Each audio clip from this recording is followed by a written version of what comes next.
tinon neng pasewakan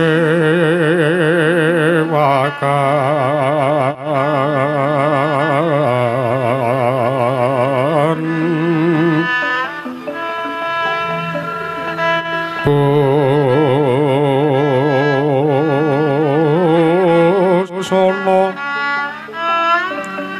maneka warna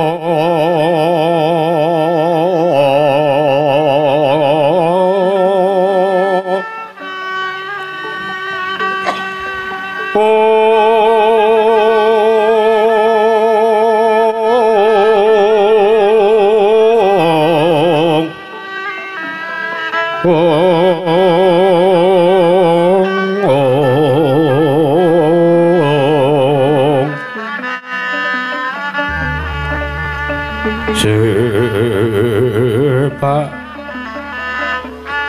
Puspita Inggodyana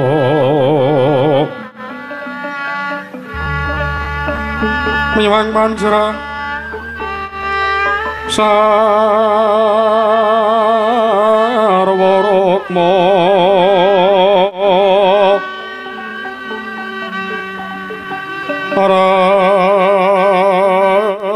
rangkeng manik Narabata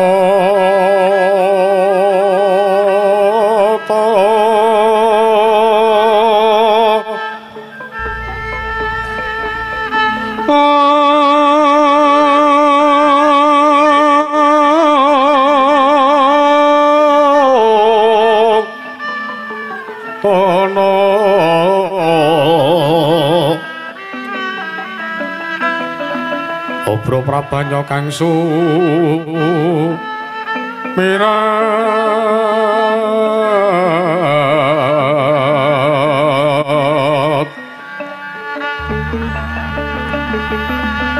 penyaring teca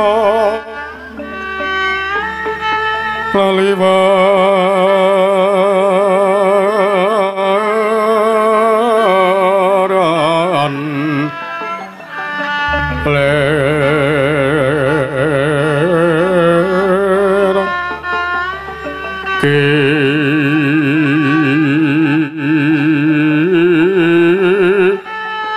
sisiring dadet ongho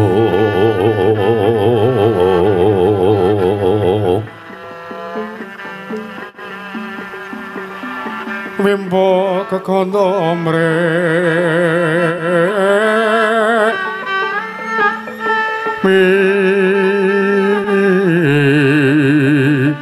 ingin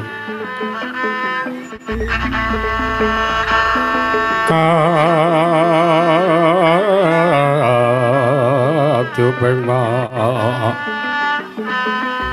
maruto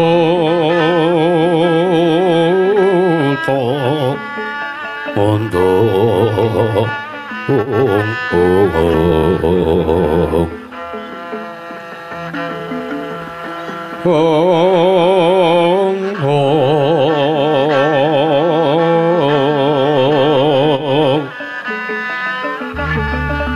saparan mangambar kongas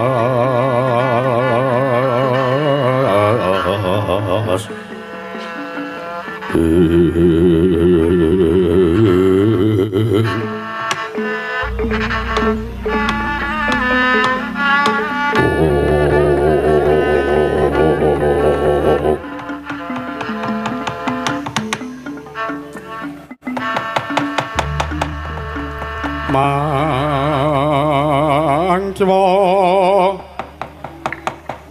tracating braca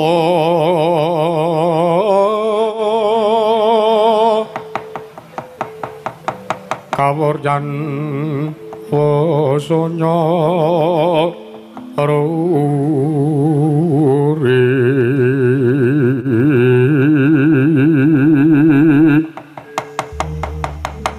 aurora pangrahing ukara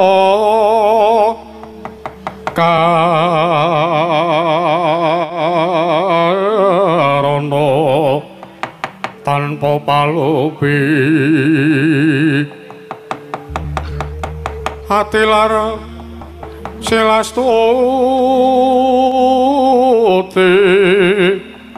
sucana sarjana kelu kalulun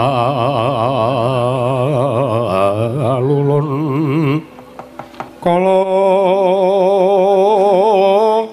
tido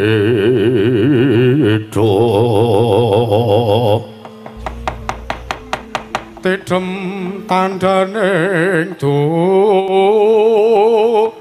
mati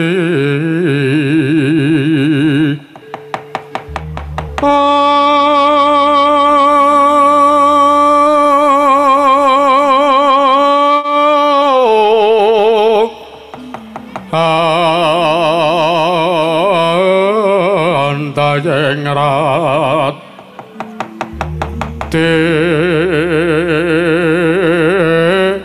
ning karoban rubeto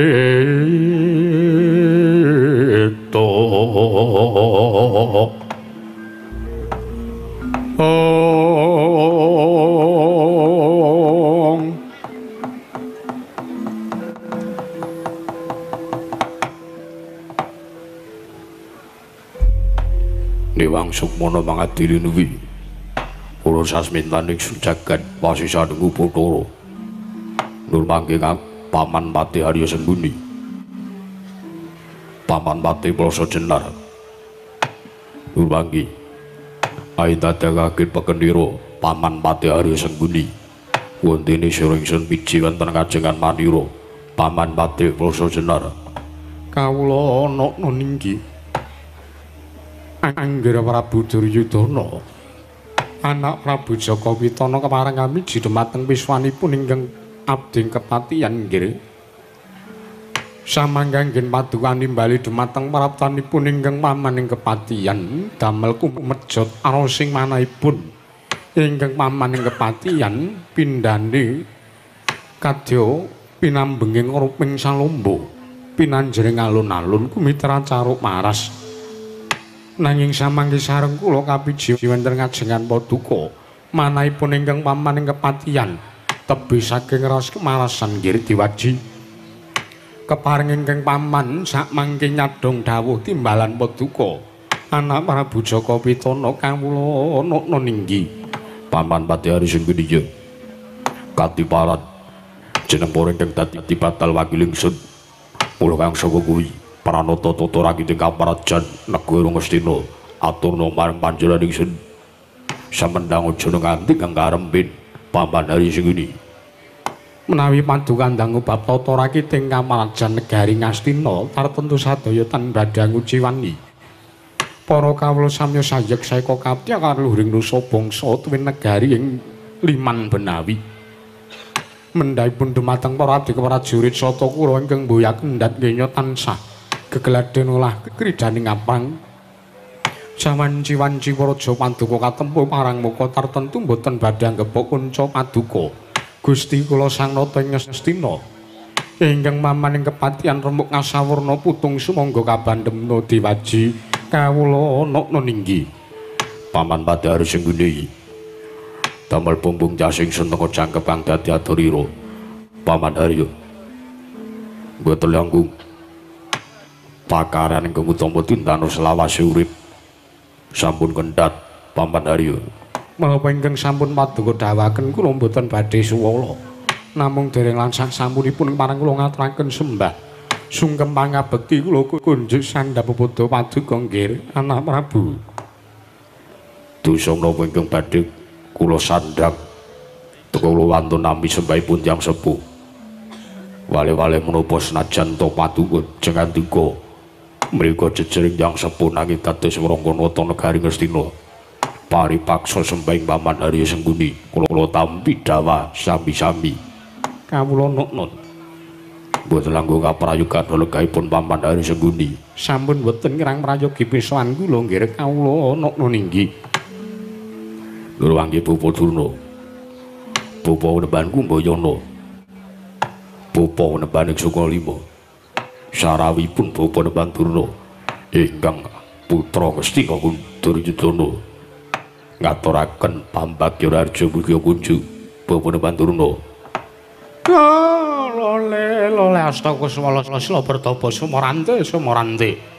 Hawela gamenaka kula gaprit gantil buntuting selikur. Kula non nggih. Samangke sawanipun ingkang bapa ing Sokalima kapiji. Ngadhep wonten ajengan paduka ana Prabu Jaka Pitana. Malih-malih menapa? Pambagya raja sampun ingkang bapa tampi kunjuk tansipun ingkang bapa ing Sokalima. Wiwasan kula tebih saking rubeda. Cinakut nomering karahayon. Sawan kula mangke widada Basuki Yawana. Mboten manggalangan setunggal punapa nggih. Mboten langkung. Ingkang bapa ngaturaken pasegan panakrami mugi kunjung ten ngarsa paduka anak Prabu Duryudana. Anak Prabu Jaka Pitana. Sampun kula tampi tampil bumbung tas manahipun ingkang putra Ngastina. Mboten langkung. Kaprayogan lenggahipun Bapa Pandurna ing Sokalima. Kula non sampun boten kerang pragi pisanipun ingkang bapa ing Sokalima sakmangke anak Prabu Duryudana. Miwah Kakang Narwati Ngawunggu, Kakang Prabu Basukarna. Rawipun Kakang Prabu Ngawunggu, Kakang Prabu Suryatmaja, mugi mangke karahayon. Kakang Prabu ya jagat pangestung para wayahu Bathara jagat. Yayi Prabu Jaka Pitana kasinggihan. Menawi padukandangun dumateng praptanipun ingkang Araka Ngawungga Punarpati Karna Basusena. Yayi sowan kula tebih saking rubeda mangya widada Basuki lan Yuwana.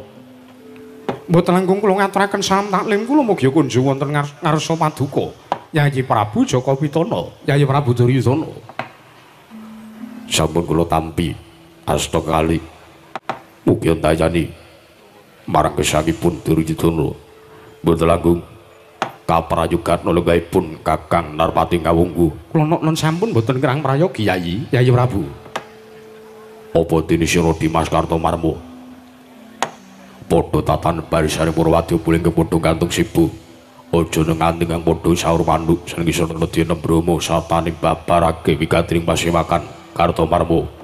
Nduk niki Dewaji. Sesembahan paduka sesembahanipun ingkang abdi paduka Gusti kula Sang Nata Sinuwun Ngastina. Amiji dumateng pisanipun ingkang arayipun Kartomarma. Samangke paring dawuh wonten ngarsanipun ingkang araying Tirta Tinalang. Mboten langkung lamun badhe mangestu padha dawuh paduka Kanjeng Sinuwun Ngastina. Mboten langkung dereng lan sasampunipun marang kula ngaturaken sembah sungkem pangabekti kula kunjuk sandhaping pepodo paduka Gusti kula Sang Nata Sinuwun Prabu Duryudana Sinuwun Ngastina. Siadi atur bekti enten ana ngarsanipun Kakang ora liwat pangestunipun Kakang Paitampanuna Yayi Sriku. Pareng maestu paduka badhe kula cancang pujang menika dumawang wijang rawuhing berdaya. Saestu dadosaken cahya nur cahya daging ngarah kayiwanan Sinuwun nduk niki. Nuwun mangke Kanjeng Rama Prabu Manduraka. Sewu lepat menawi sampun kula lampahi lan menawi sampun kula tindakaken. Kula nyuwun luwih bering samudra anyak sami. Jenyatanipun kula wantun kuma wantun lancang arawaken rawipun Kanjeng Rama Manduraka sesembahan kula Kanjeng Rama Prabu Salya.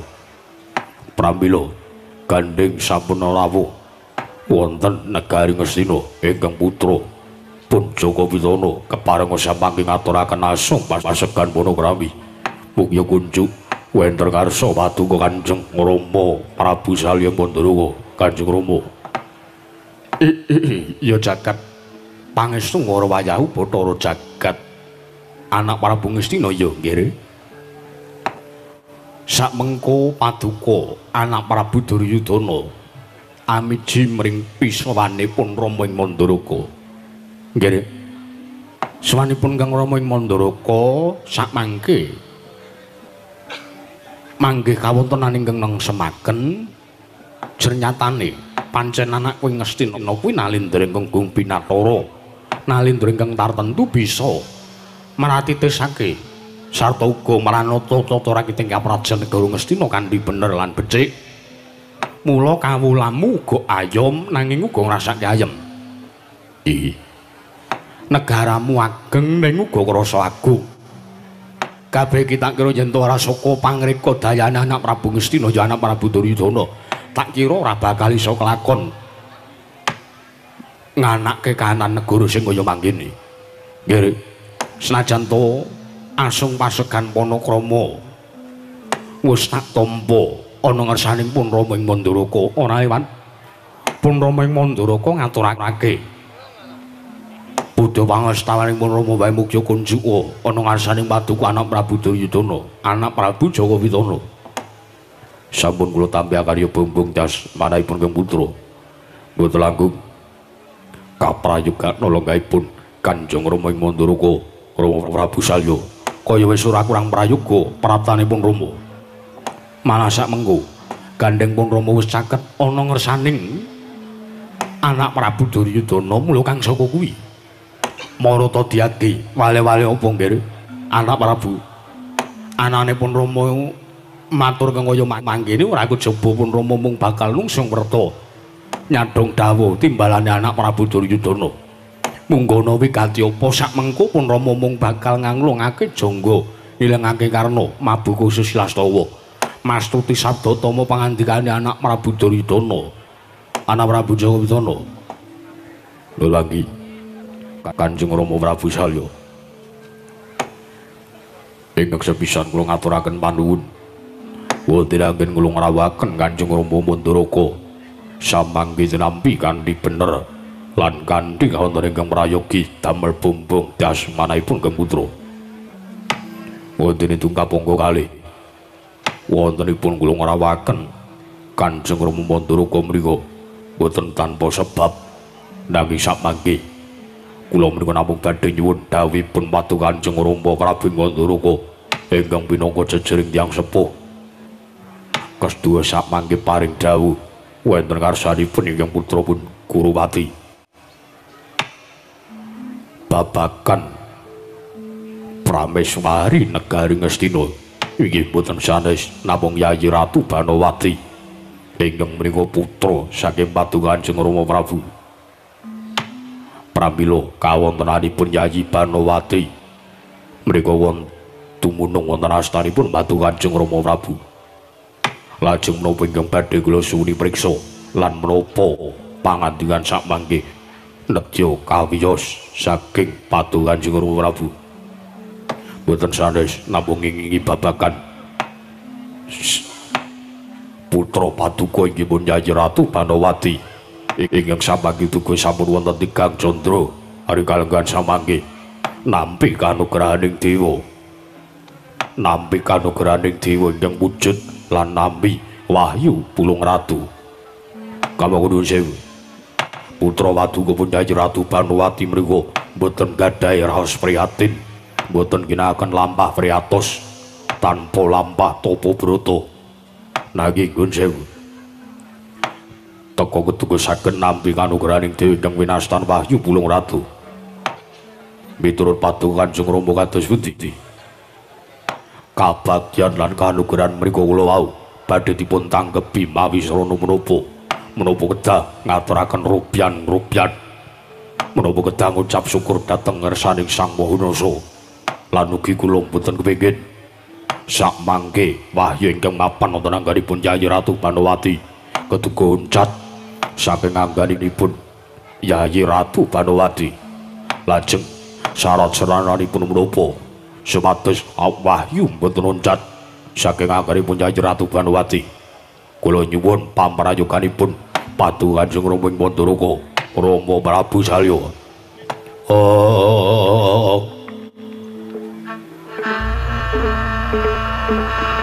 Paramremeng driya mangungkung lirewang sondra katawengan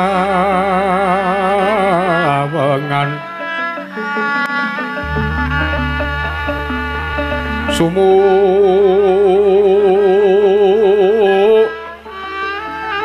ing jas katuritan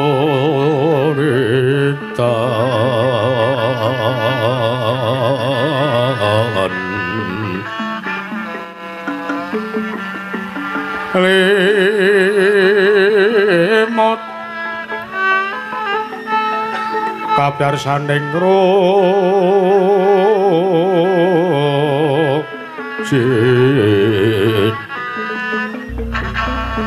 para mremeng driyama nawung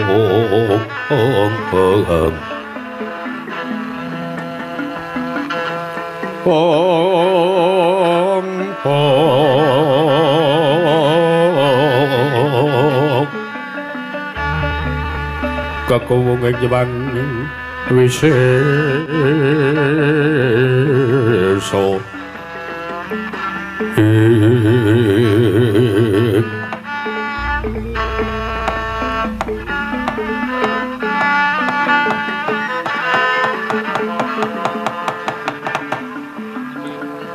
ya jagat pangestu Ngurwaya Bathara jagat waladala kaget sotaning pun Rama ing Mandaraka nggih teka sakmangke nampi pangandikanipun anak Prabu Duryudana wondene apa ta sababipun Rama ing Mandaraka teka kaget sotaning ati merga nampa pangandikane anak Prabu Jaka Pitana ingkang dawuh yen to anakku wadon ya prameswari negara Ngastina ya anakku Banawati nampa kanugrahaning dewa ingkang aran Wahyu Pulung Ratu. Bloko Suta blakotang terus terang ora tak tutup-tutupi nggih. Pun Rama bombong sartanipun Rama mongkok lan uga melu seneng. Jernyatane anakku Banawati ingkang tanpa laku tapa brata tanpa duweni laku prihatin teka sakmeku duga bisa nggayuh sartane bisa kasinungan Wahyu Pulung Ratu ya wahyuning dewa. Lah banjur sakmengko yen to anak Prabu Duryudana paring dawuh nyuwun pamrayoga kepiye mungguh wahyu supayane ora oncat saka anggane anakku Banawati sadurunge aku tak matur. Kados pundi? Umpama dipitung cara agal lan alus pun Rama arep matur yen to cara agal pun Rama melu bombong pun Rama melu seneng sartane melu mangayu bagya merga garwa paduka anak Prabu Duryudana keduga isa kasinungan nugrahaning dewa. Nanging yen dipitung kanthi cara alus utawa dipitung kanthi cara batin malah tuwa tandha pitakon sajroning manahipun Rama ing Mandaraka sebab ngene anakku Banawati kuwi ora tau prihatin ora tau tapa brata mongko anak ratu ingkang ora tau ngrasake lara lapa anakku Banawati iki wiwit cilik nganti gedhe nganti dewasa nganti sakmengko winengku dene kenali Ndra Ngastina durung tau sepisan wae ngrasake rekasaning urip durung tau ngrasake lara lapa mergo anakku Banawati kuwi apa-apane sarwa kecukupan. Lah malah sakmengko wis winengku garwa dening Ratu Ngastina. Ratu ingkang sugih bondo bandu. Sugih bondo tegese numpuk brana picis. Sugih bandu tegese ratu ingkang abebala raja bebasan menang nepak mbun-bunane Nalindra sakliyane. Lah, apa tukang dadi tandha pitakonipun Rama ing Mandaraka nggih? Kena ngapa anakku Banawati ingkang kahanane kaya mangkono? Apa kira-kira dewa sing maringi kanugrahan ana ngersane anakku Banawati? Apa kira-kira ora pirsa? Apa kira-kira ora weruh? Apa kira-kira alamate kleru? Apa mung kira-kira Wahyu Pulung Ratu iki mengko mung mampir sedhela tumuli banjur oncat saka anggane anakku Banawati. Lah, mila saking menika nggih. Pamanggipun ingkang Rama ing Mandaraka. Katranganipun tasih sak traju utawa sak bobot. Sebab wong ingkang pikantuk kanugrahan menika titah pitataning jalma, mantasaning menungsa, unusaning titah. Mekaten. Pramila sak mangke. Mboten sembarang tiyang saged pikantuk kanugrahaning dewa. Nanging tiyang ingkang duga saged pikantuk wahyuning Jawata mriku namung tiyang ingkang sampun netepi dhateng kewajiban ing gesang nganti tuntas. Monggo nuwun sewu tanpa cacat gesange wonten ing alam padang. Nggih menika tiyang ingkang bakal pikantuk kanugrahaning dewa. Contone nek umpama dadi ratu ya dadi ratu sing apik, dadi bupati ya dadi bupati sing apik, dadi lurah ya dadi lurah sing apik. Yen to dadi kawula, nuwun sewu pamane derajate mung kawula cilik, ya netepana darmaning kawula. Aja apa-apa kok sithik-sithik ngluputke marang pamaréntahan. Aja apa sithik-sithik nglerokke marang pujangganing sawijining negara. Kawula alit mriku ugi kedah nintingi dhateng diri pribadinipun. Kira-kira kahanan pamaréntahan keprajan ki iso kleru kaya mangkene iki engko gek-gek aja-aja ana sing kleru saka pokal gawene menungsa. Ya saka pokal gawene kawula cilik nggone urip ning alam padang. Semono uga dadi pemimpin, dadi pengarep ya kudu duweni watak sing adil. Ora kena mbanci mbanciladan. Yen to kawula sing duweni derajat pangkat timbal cindhe, nanging yen to kawula sing ora duweni derajat pangkat uripe sarwa ngenes, uripe sarwa mesake tumuli timbal siladan. Kuwi ora kena, kuwi ora dikeparengake. Teges kaya ngono kuwi wis tetel kanalindrane utawa tetel kepemimpinane. Nggih.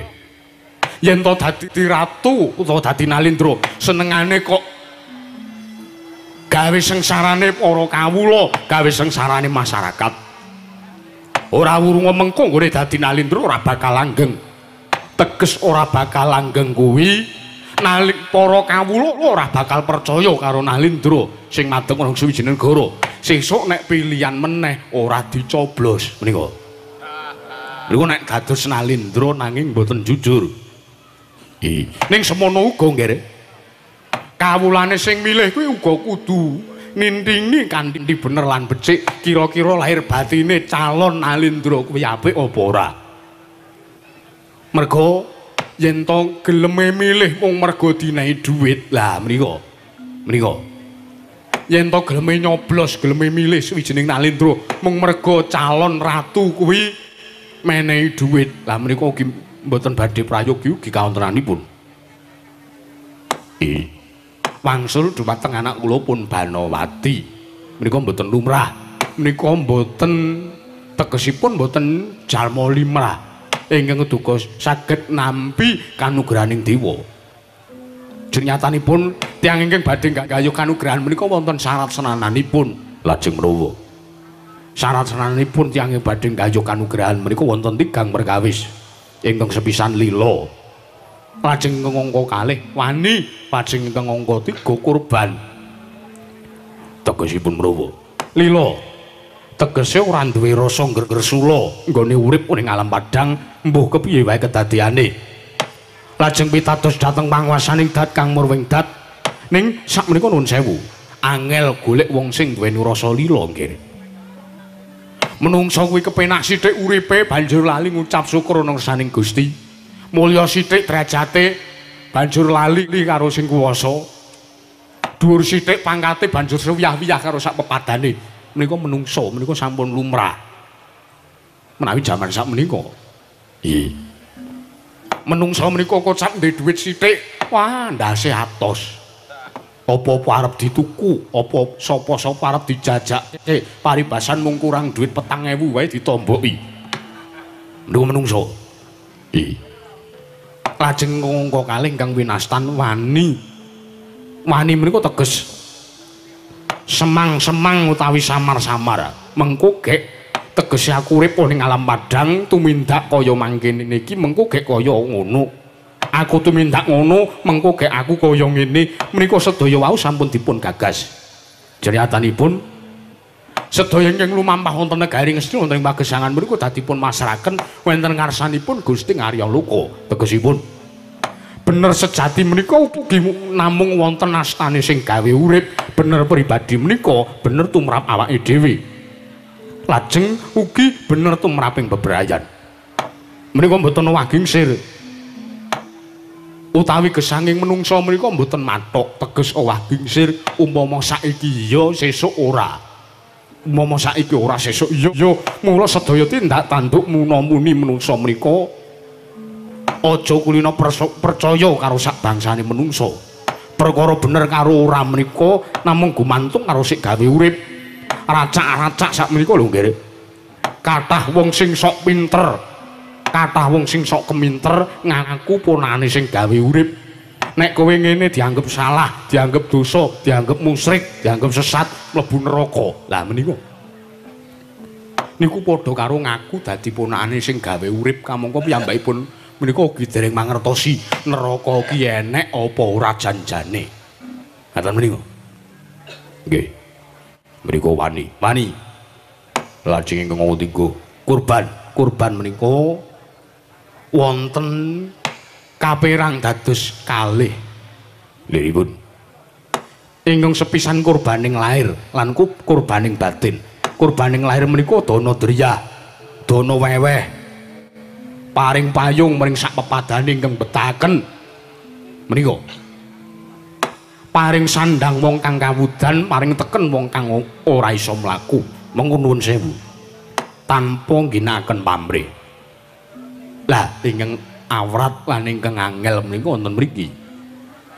Tumindak menapa kemawon mongko tanpa wonten pamrihipun. Racak-racak wong jaman saiki menika menawi nyumbang mesti njaluk dijoli donga. Kaya ta dene menika wonten arta sekedhik Pak Bu ning sak pengker kula saking mriki kula nyuwun kalian panjenengan ndongake urip kula supados rejeki kula lancar, supados rejeki kula kathah. Lah menika ingkang sak menika mboten saged dipun icali, malah sakmangke sampun dipun anggep lumrah. Teges anggenipun peparing, anggenipun dana driyah menika mboten lahir terusing batin. Dadi kaya dol tinuku, adol dhuwit nuku donga, menika mboten sah. Nek menehi ya meneh ana tanpa njaluk pamrihe. Menika kurbaning lahir. Lajeng kurbaning batin. Lumembak sumimpe dateng panguwasaning dat kang murweng dat manembah anut dateng dawuhing Sang Maha Nasa, anut kapitayane piyambak-piyambak. Ora kena suk-sukan rasane, ora kena ngluputke panembahe wong liya. Menika cekap.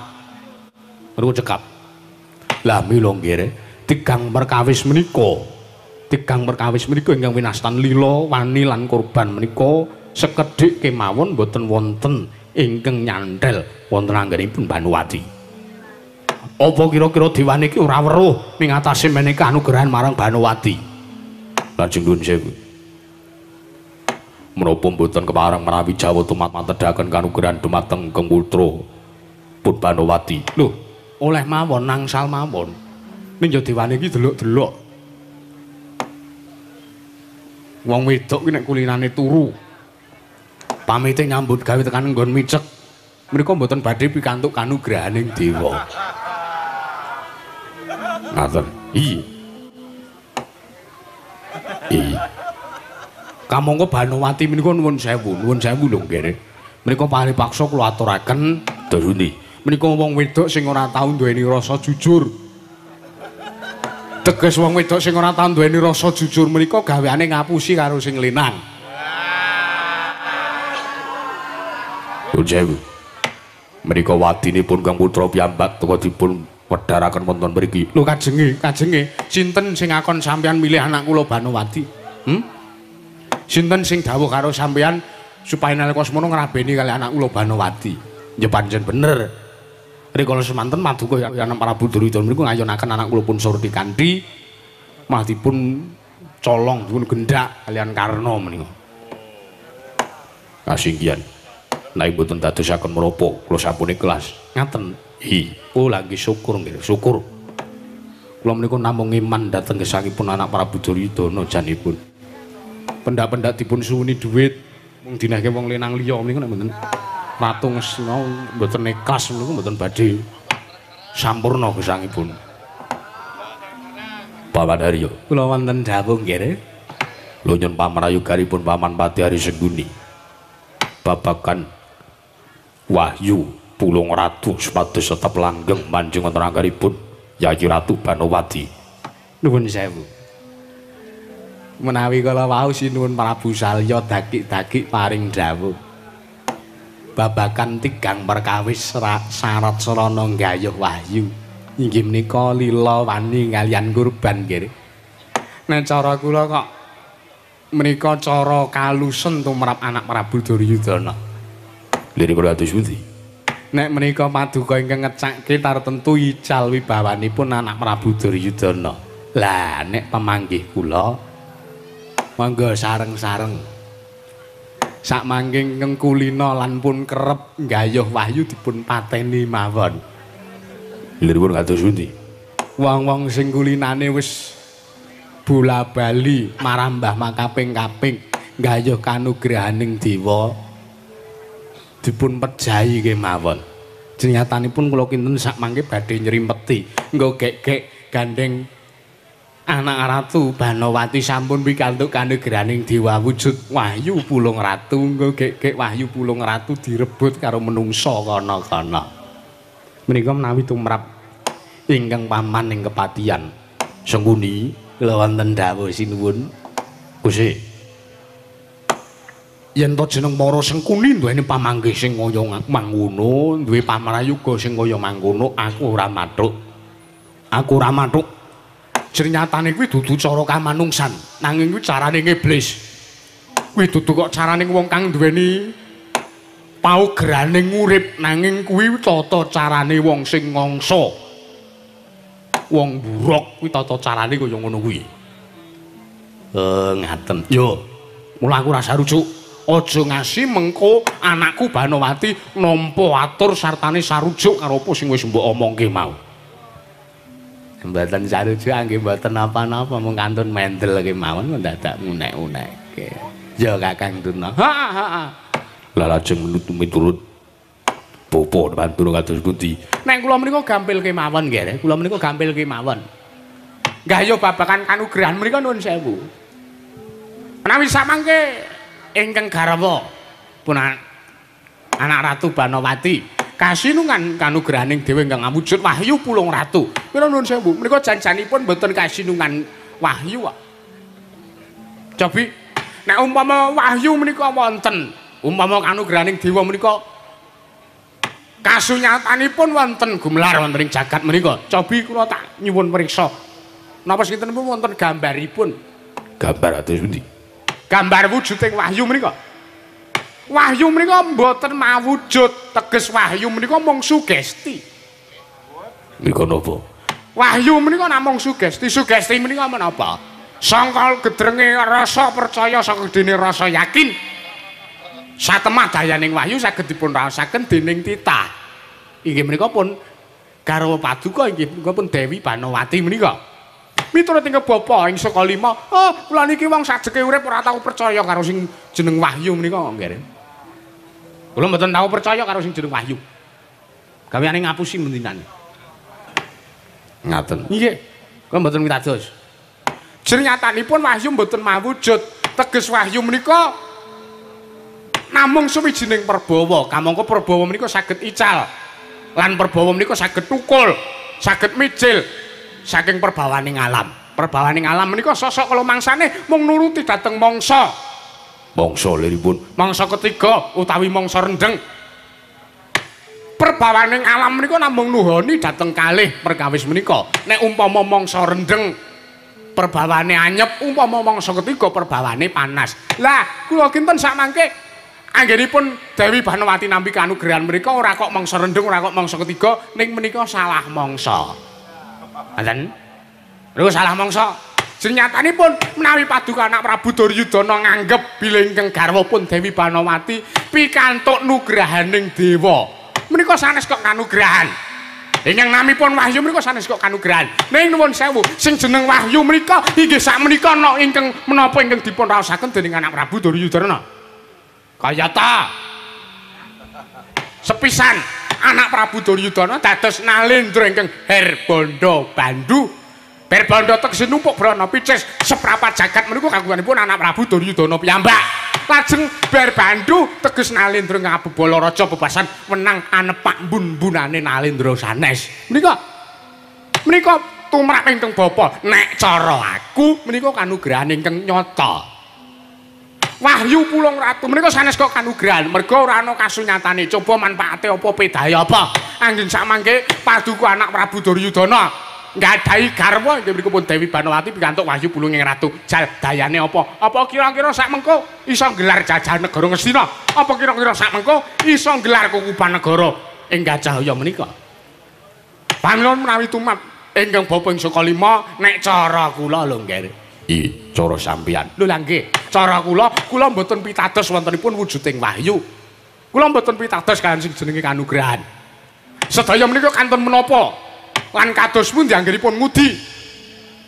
Usahane kaya ngapa, pambudidayane kaya ngapa? Lah sak menika malah anak Prabu Duryudana sampun nampi kanugrahan wujud negari Ngastina segelar sepapan sak mangke.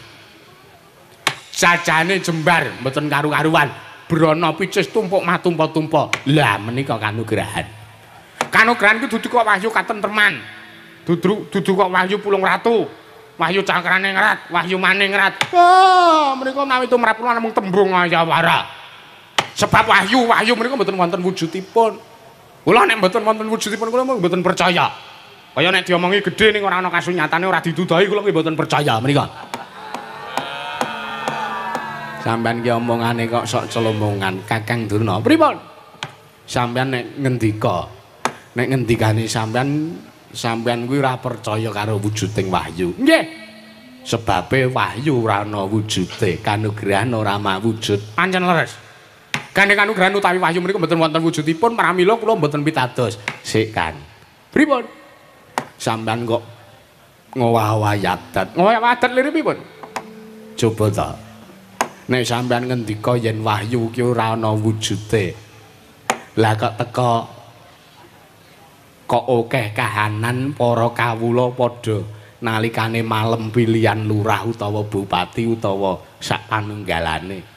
Kok akeh kawula dase sing padha golek papan sing dhuwur supaya ndelok wujude Pulung. Pulung Ratu, mbuh Pulung Lurah, mbuh Pulung Bupati didelok tiba ning omahe sapa. Nek enek omahe wong sing ketibanan Pulung menika sak mengko keduga kuwi sing dadi lurah utawa sing dadi bupati. Oh, menika langkung prayogi menawi ingkang tiba menika Pulung Gantung. Lho, sampean ora celemungan. Pulung Gantung kuwi pulung ingkang bebayani. Nek teng mriki mboten nonton kok, Dik. Teng mriki mboten enten. Sing enten mriki wonten ing Laladan Sukalima.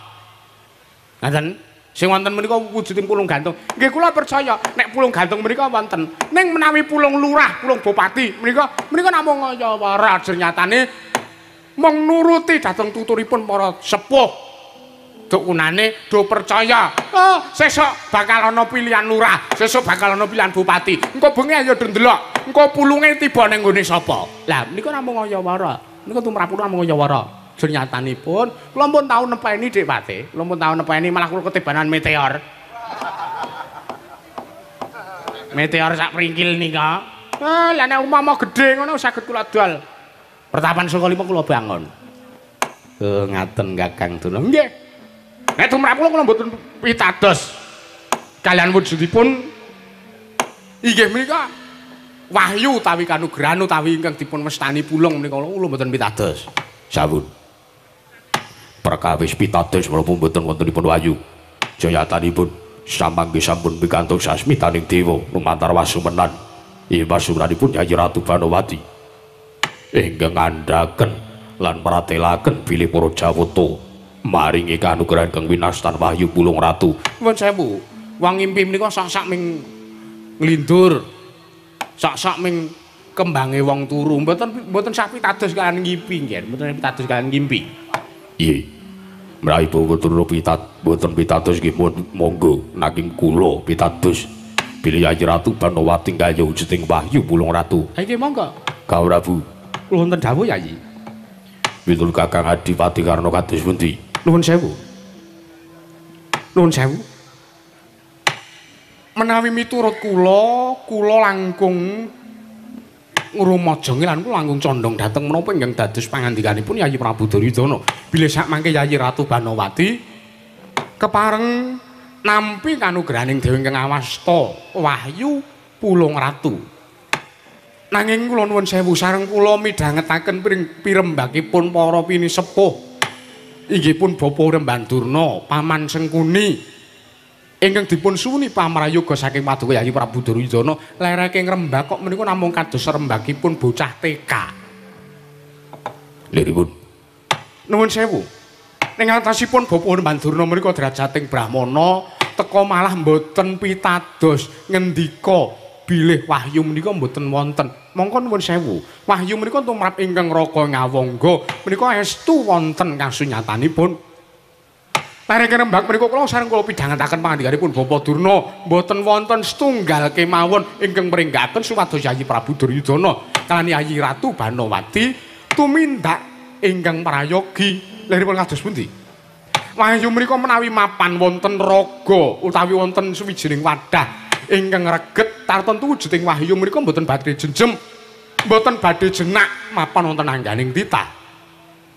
Pramila wonten mriki kula namung badhe matur lan kula namung badhe nyuwun nggadahi pemanggihan treksanipun Yayi Prabu Duryudana kersa sak mangke sampun ngantos antawisipun Paduka Yayi Prabu Duryudana kalian Yayi Ratu Banowati sepisan kemawon sampun ngantos tumindak ingkang boten prayogi sebab tumindak ingkang boten prayogi menika ingkang dadosaken sarana wahyu encah saking anggenipun Yayi Ratu Banowati Yayi Prabu Duryudana sikra kang bala tumingal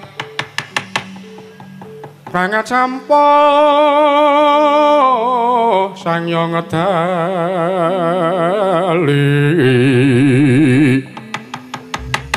Radet wilateng kota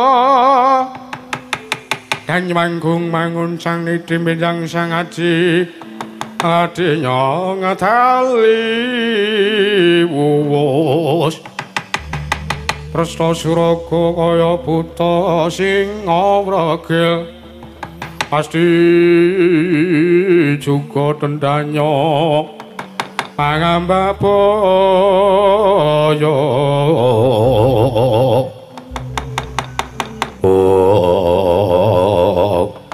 didemal daring kauntar masih makan negari ngasino baliku semanten datanmu badatanmu sing nganti kaya prati mau golek kencana nangge nata ngestina Sang Prabu Duryudana nampi pangandikan saking senopati negari Ngastina Nalindra Ngawangga Sang Prabu Karna Basusena nalika semanten dadosaken kanyut minangka warju kanyut ujare wong aganten warju jare wong kecuk idang nginang durung abang ida durung manjing dasahing mertala kasaru geger njaba yak ngarsa takeping purka pasiban bono amuk apa to kang dadi darunane tatanana wujuding gajah putri macangke pedhasa kewantilan kejawi amung sawanipun Nalindra awujud yaksa nalika semanten kekitrang Yayah baru nganti nanggap akaro kaget Nalindra Ngastina wau.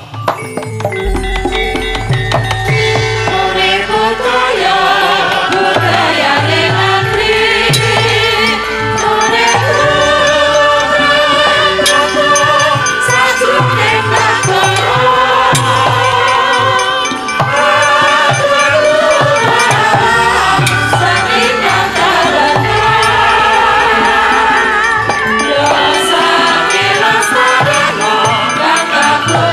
you.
Sinongwati jagat kinari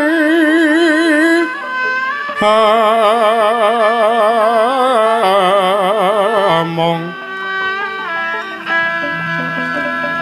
maklum ombak ing samudra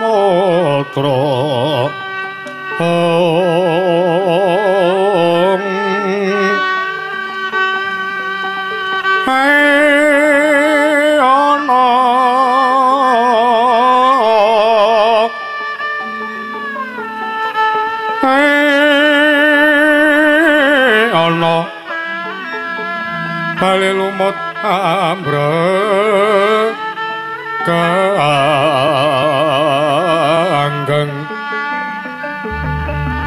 awita denceng dencengan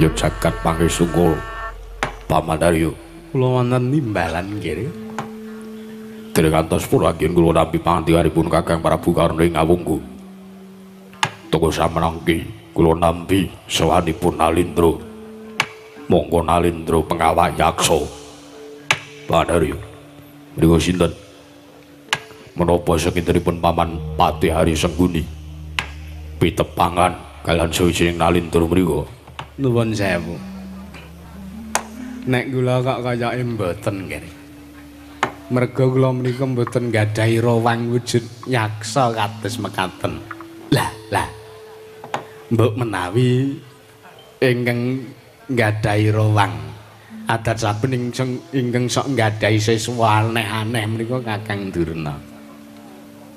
Kakang Durna niku wong mengkari tangan tok dianggap dadi siswa. Pramila mangga sak mangke nanjiaken dhateng ing Bapa ing Sukalima. Durna. Wonten sawung nggih. Menawa sekintenipun Bawa Durna tepung lan suci Nalindra mriku. Bu bilih menika siswa putra Padungga Panembahan Sukalima. Oh, mboten. Lah niku mboten tau duwe murid wujude buta ngeten iki. Mergo kula niku nuwun sewu mboten baen-baen lho nggih. Ingkang duka saged nampi pasuwitan saking Bapa Durna ingkang Bapa ing Sukalima menika mboten saben-saben menungsa, mboten saben-saben titah saged meguru wonten ing patapan Sukalima. Kula mboten nampa siswa wujude buta kaya ngeten iki. Kejaba mangane akeh. Kejaba mangane akeh engko oh nuwun sewu, open-openane nggih angel. Buta niku ora kok gek gelem mangan sayur-sayuran, jangan-janganan niku mboten purun. Mesti sing dipangan niku daging-dagingan, daging mentah. Pramila nuwun sewu, mengke saged ngelong-ngelongi jatahipun wong akeh. Ibaratipun jatahe wong 5 mengke mung dadi jatahe wong 1 nek kula ngingu siswa buta menika.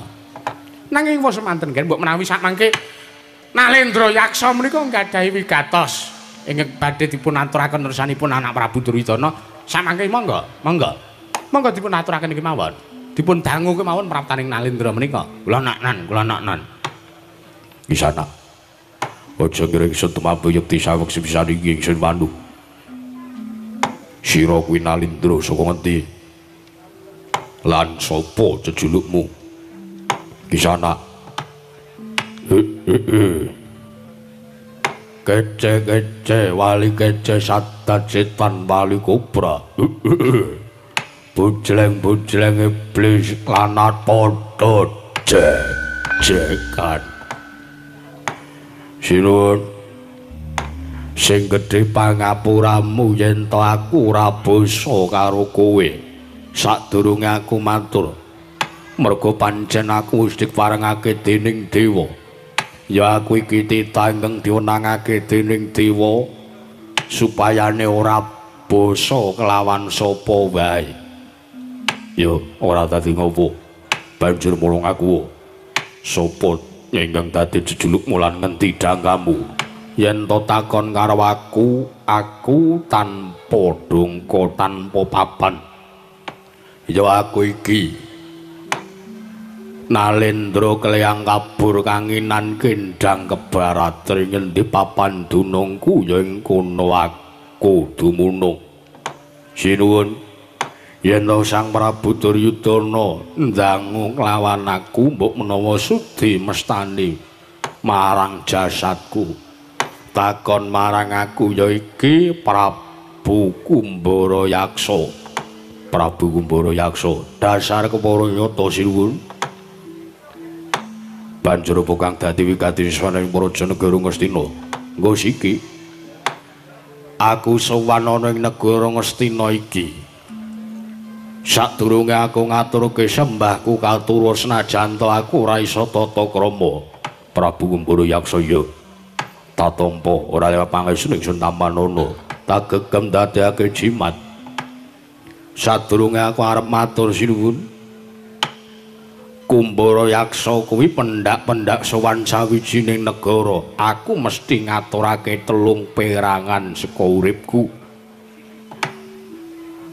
ngaturake telung perangan saka gesange Prabu Kumbara Yaksa dasar kepara nyata ingkang sepisan ya kuwi keclaping netra angka loro guna kasantikan ingkang angka 3 leceting wicara tegese wi sing sepisan ya kuwi keclaping netra aku ya Prabu Kumbara Yaksa iki bisa ngerteni marang lelakon sing ora ana wong sing ngerteni teges aku senajan urung disasmitani aku wis ngerti luwih dhisik lan aku uga ngerteni lakon sing bakal tumeka teges aku bisa ngerti marang sadurunging winara ping pindhone guna kasantikan aku sago adu atos sing balung leting kulit aku sago yen to bakal didu karo sapa wae aku ora bakal mundur banjur ingkang pungkasan ya kuwi leceting wicara aku sago bantah ngelmu karo sapa wae ya jagat pangestu Nggara Paman Hariwatu Yundi nuwun sewu menika kok sajakipun Ratu Kakyan Numuk Kakyan Sumbar la cobi dipun suwun supados mbuktekaken Prabu Kumbara Yaksa ana dawuh apa sinuwun yen to pancen bener lan nyata apa sing wis aturake aku njaluk bukti yen sayekti kuwi duwe keclaping netra ya keclaping cipta kira-kira yen to kowe mangerteni apa ingkang bar dirembug sadurunge sira sowan ana ing Praja Negara Ngastina iki mau jroning Datulaya iki mau apa ingkang dirembug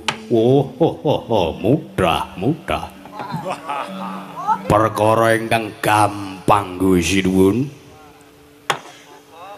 aku ngerti sing tok rembug sadurunge aku sowan mrene iki mau ora liya kejaba mung rembug babakan bojomu ya kowe Dewi Banowati ingkang keduga sak mengko kasinungan kanugrahaning dewa ingkang winastan wahyu pulung ratu lan rembuging pasewakan iki mau mung do bingung dhewe-dhewe sebab ora ana lereking rembug ingkang keduga sak mengko bisa gawe srana langgenging wahyu pulung ratu ingkang mapan ana anggane Dewi Banowati bener apa ora jagat Diwandara Pandarya kula wonten dawuh leres menawi ingkang dipun aturaken Prabu Kumbara Yaksa menika piye lah engko sik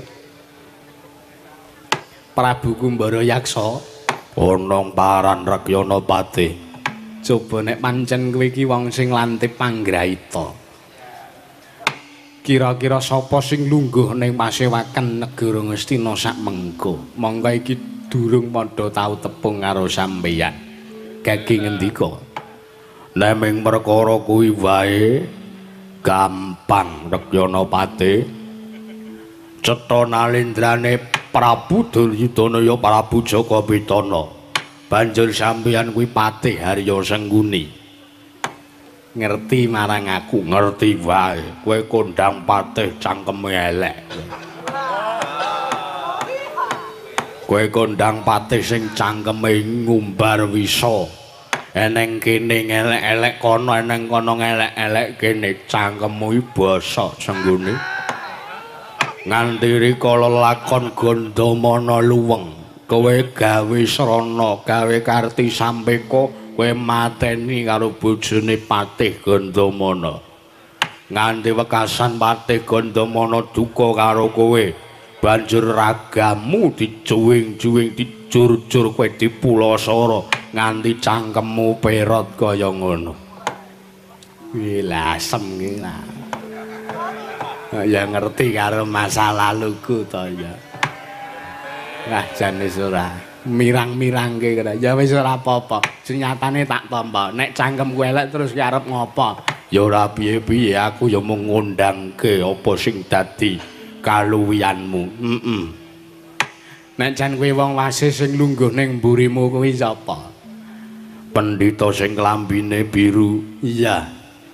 Iki pendhita mburok ya iki. Tegese piye? Pendhita ana jaman nalika semana. Nalikane arep sowan ana ngersaning Nalindring Pancala. Gandeng dheweke kuwi putra negara Ngatasangin, anake Prabu Baratwaja.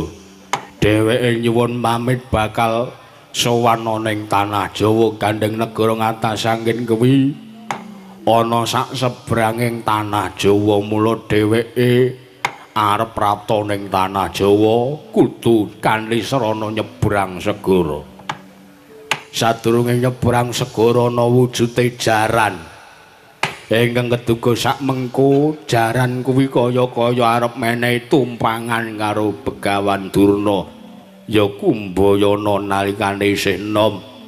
Wekasan gandeng dheweke ngrasa yen to nyebrang segara kuwi mengko bakal ana resiko-resiko ingkang keduga bakal nempuh lan uga bakal gawe sengsara uripe Kumbayana. Wekasan dheweke nunggangi wujude jaran. Elok ing kodrat jaran kuwi mau bisa mabur. Wekasan Durna mabur karo numpak wujuding jaran. Samengko nyebrang segara wis tumeka ana ing tanah Jawa, jebul tinemu Nembasa Durna mudhun, jebul jaran kuwi mau meteng. Kamangka Durna nalikane nunggang wujude jaran nalika isih mapan ring gigiring jaran, Durna turu. Durna turu ya Kumbayana ngimpi diladeni dening sawijining widodari. Basa mudhun kok jarane meteng kok sikik kuwi sapa sing berbuat nek dudu Durna. Marga ning kono nalika semana mung ana Kumbayana loro ana jaran tok. Kira-kira sapa sing keduga ngetengi marang jaran kuwi mau? Gus. Kentos waru gembal manyar-manyar ratu kementhus. Ora kok le teges kementhus nanging kasunyatane kaya mangkono. Ya Ben. Kasunyatane kaya mangkono ya Ben. Jenyatane aku wis nampa marang lakonku dhewe. Aku wis nampa marang apa sing wis tak lakoni ning wektu ingkang wis kabungkur. Aku lagi weruh. Kakang Durna iki pendhita meguru ampuh. Jare murid Sang Rama Bargawa. Lah mbiyen ki apa kira-kira radoyan uwang apa piye kok ya. Ana jaran iki. Gilane ora. Sampeyan iki meneng ora? Sampeyan iki pelabora dadi kancane Gandurna dadi rolangku, Dik Pate. Nggih. Pilabara mbombong aku, pilabara menehi semangat karo aku. Diwirang-wirangke karo ratu buta kaya ngene. Sampeyan malah melu ngelek-elek karo aku. Ora kok ngelek-elek. Lah mula kok satama kae rambute kaya ngono kaya rambut jaran. Sikile kok bendina nganggo sepatu. Lah jebul sen anak jaran. Meneng sampean. Oh, sak geleme dhewe ora. Lah. Apa piye Kang rasane piye Kang? Apa kira-kira luwih prayoga tinimbang menungsa? Sampeyan iki ngrembug sing ora ana senengane ora.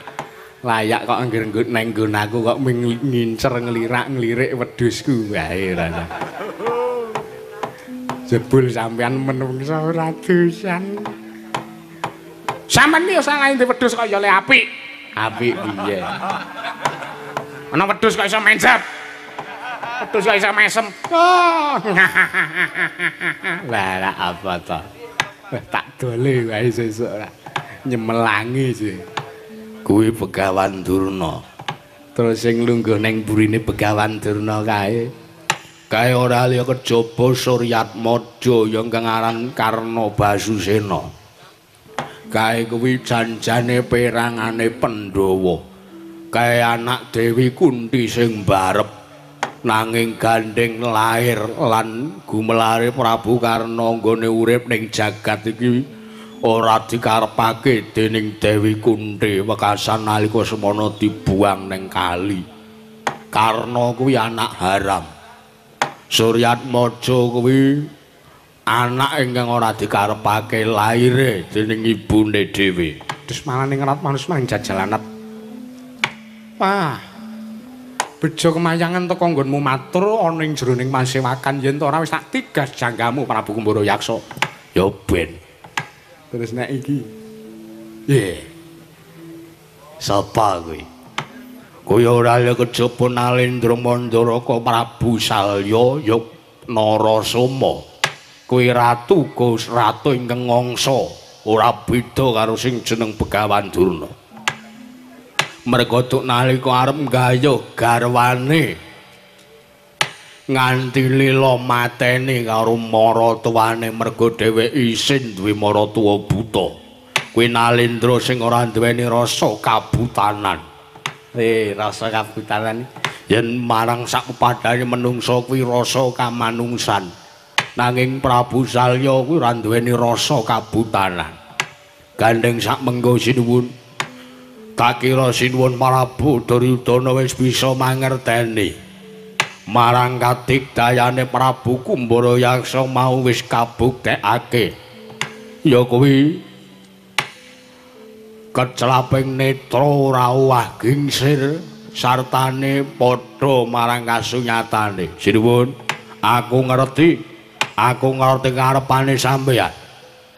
Yen to sak mengko sinuwun Prabu Duryudana keduga kepengin wahyu Pulang Ratu langgeng mapan ning anggane garwamu ya Dewi Panawati. Mengko sampeyan Prabu Duryudana kudu wani sartane kudu bisa. Ya kuwi ngaturake wujute bekakak ya sesaji kethek putih ingkang bisa tata jalma sirahe dipajang nang alun-alun sinuwun.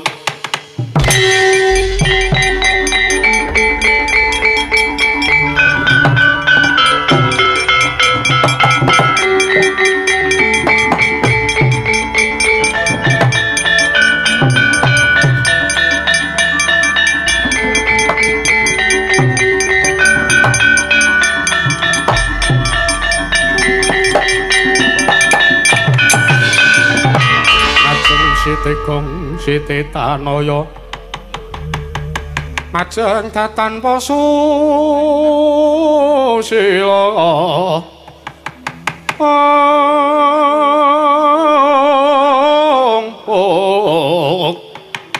mijil dukane Sang Narpati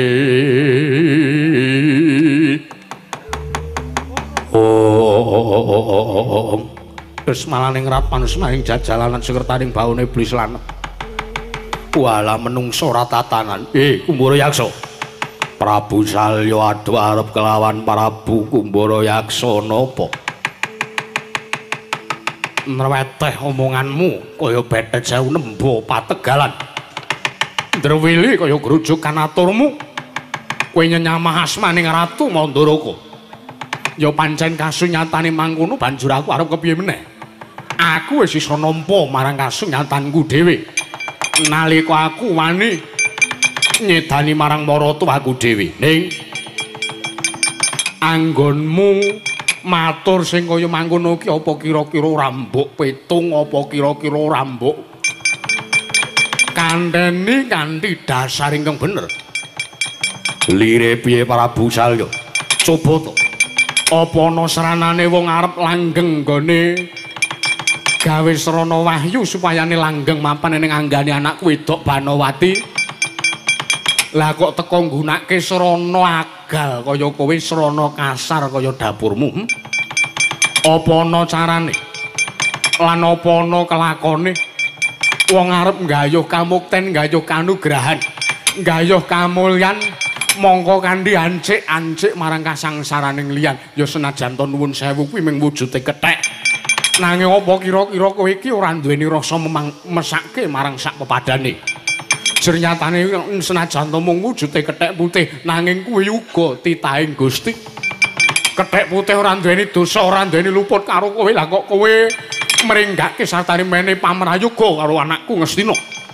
Yen to keduga kudu mbekakak wujuding kethek putih kang bisa tata jalma. Walah, menungsa ora tatanan. Nggih, nuwun sewu. Anak Prabu Duryudana. Sak mangke sampeyan badhe pitados dhateng sinten? Badhe ndhahar aturipun sinten? Menapa sekintenipun aturipun ingkang Rama ing Mandaraka ingkang badhe dipun gugu? Menapa kosok mangsulipun malah badhe melu dhumateng aturipun Nalendra mriku? Nuwun sewu. Kanjeng Rama, Kados pundi? kula wonten negari Ngastina mriku. Derajat kula Nalendra. Nalendra mriku nggadahi wewenang murba nanging kula moh dipurba. Kula nggadahi wenang masesa nanging kula moh diwasesa. Pramila kula kinten sekintenipun sinten ingkang boten sarujuk kalian pamanggihipun ingkang putra Ngastina. Kula aturi kesah kemawon saking Datu Negari Ngastina. Oh ngaten. Ya wis ora dadi ngopo. Jernyatane nek pancen wis kuwi ingkang dadi pilihanmu, ora apa-apa anak Prabu Duryudana. Ning Seksenana aturi Prabu Salya. Ora nganti tulung kedheping meninggal sak mengko wahyu Pulung Ratu bakal loncat saka anggane anakku Banowati.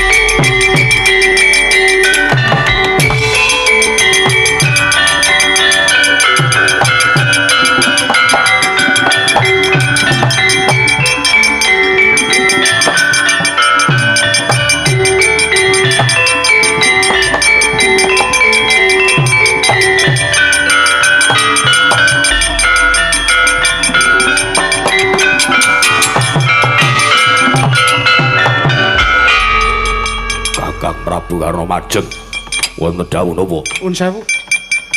Mboten kok ateges rubuh-rubuh gedang kalan mulung dipun ngendikaken dening Rama Prabu ing Mandaraka. Mboten kateges sak mangke kula badhe sinengguh mantu mbelani maratuwa, mboten babar pisan mboten. Nanging nuwun sewu Yayi. Kula kinten pamrayoganipun ingkang Raka Ngawangga menika anggen kula wau dagik-dagik matur wonten kersanipun Yayi Prabu Duryudana kula kinten namung dipun lebetaken wonten ing talingan kiwa tumuju dipun dalaken wonten talingan tengen. Pramila gandeng sak mangke kula nggadahi rasa pangrasa bilih atur kula mboten dipun gugu kula aturi mrayogakaken lenggahipun Yayi Prabu Duryudana. Sak mangke kula badhe wangsul wonten negari Kamangga.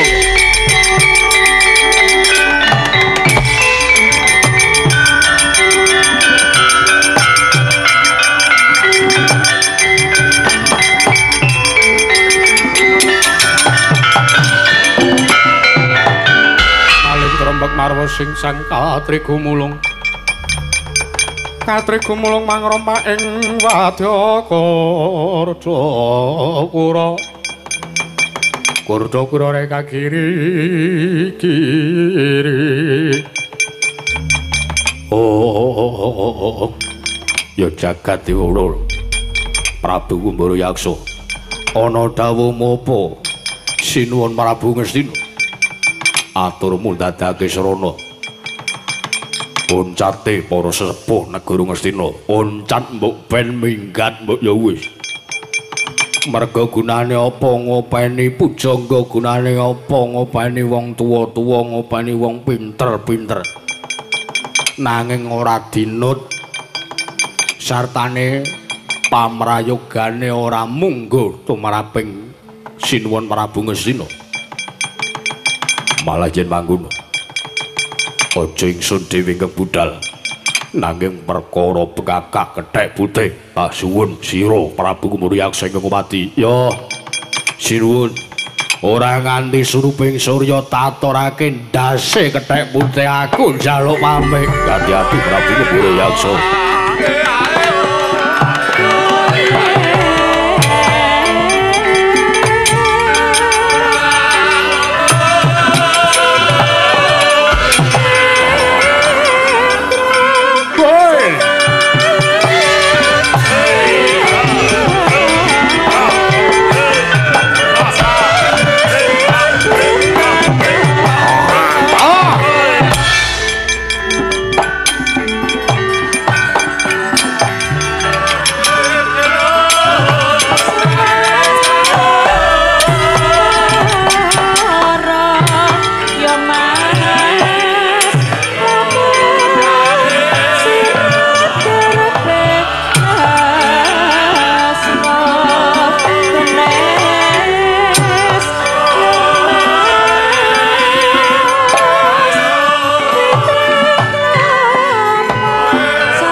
Jagat Dewa Pawan Haryo kula wonten maring ngadhawuh nggih kula marem lan kula monggo kula seneng kula bombong tunggu samangke mangke nggadahi nalendra memitra ninggal ingkang ketuga saged merantasi gawe nuwun sewu nggih Batur kados pundi miturut pangandikanipun Sinuwun ing Mandaraka wau paring dawuh bilih nalendra mriku ta nindakaken ina lali salah apes salah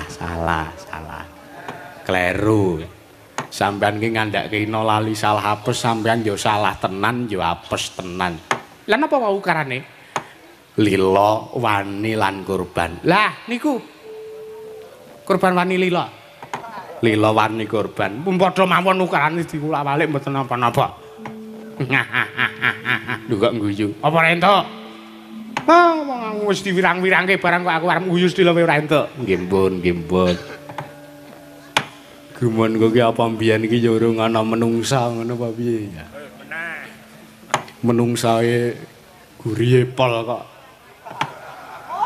Trima jaran ngono lho. Jane aku ora kepikiran ngang. Wis meneng sampean ki.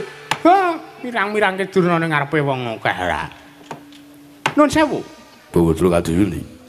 Badhe ngemutaken dhateng kula. Raosipun boten sarujuk kaliyan pamanggih kula. Kados pundi? Nek sampeyan ora sarujuk, ora sah melu Duryudana. Sampeyan mangko tur. Nggih pun boten sias. Mbangane kelangan bayar iki mangko. Mangane sesuk-esuk ora nampa amplop. Nggih ta? Nggih pun ngesaken dawuh. Mrengaten monggo sareng-sareng. Terus pundi? Sareng-sareng menapa? Lah nggih menika mbekak kethek putih menika. Putih. Putih iki apa ternyata? Lah gugep dipate pun meh dipecat kalih pangarepe nah. Bawan Daryo, kula wonten dawuh nggih. Samangke kinarya mlapat tindahipun Prabu Kumurayaksa.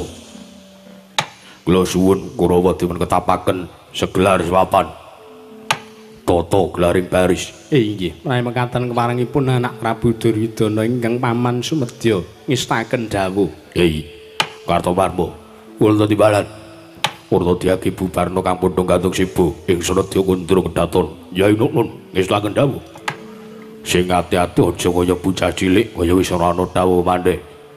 Dimas Kartomarma kadangipun Kakang. Purna gati ning Mananggilan. Arsang Nata Kundra Kedaton sluk saking dampar jana kinabet gambaran gading. Kadharaken sangjaning para banjed dimanggung tanggung Joko Paloro ingkang sami ngambil pepacaring prabon. Kawisan saking mandura tindaknya Sang Sri Narana telamun Cinandra Pindha Jawata kairing Widodara Widodari.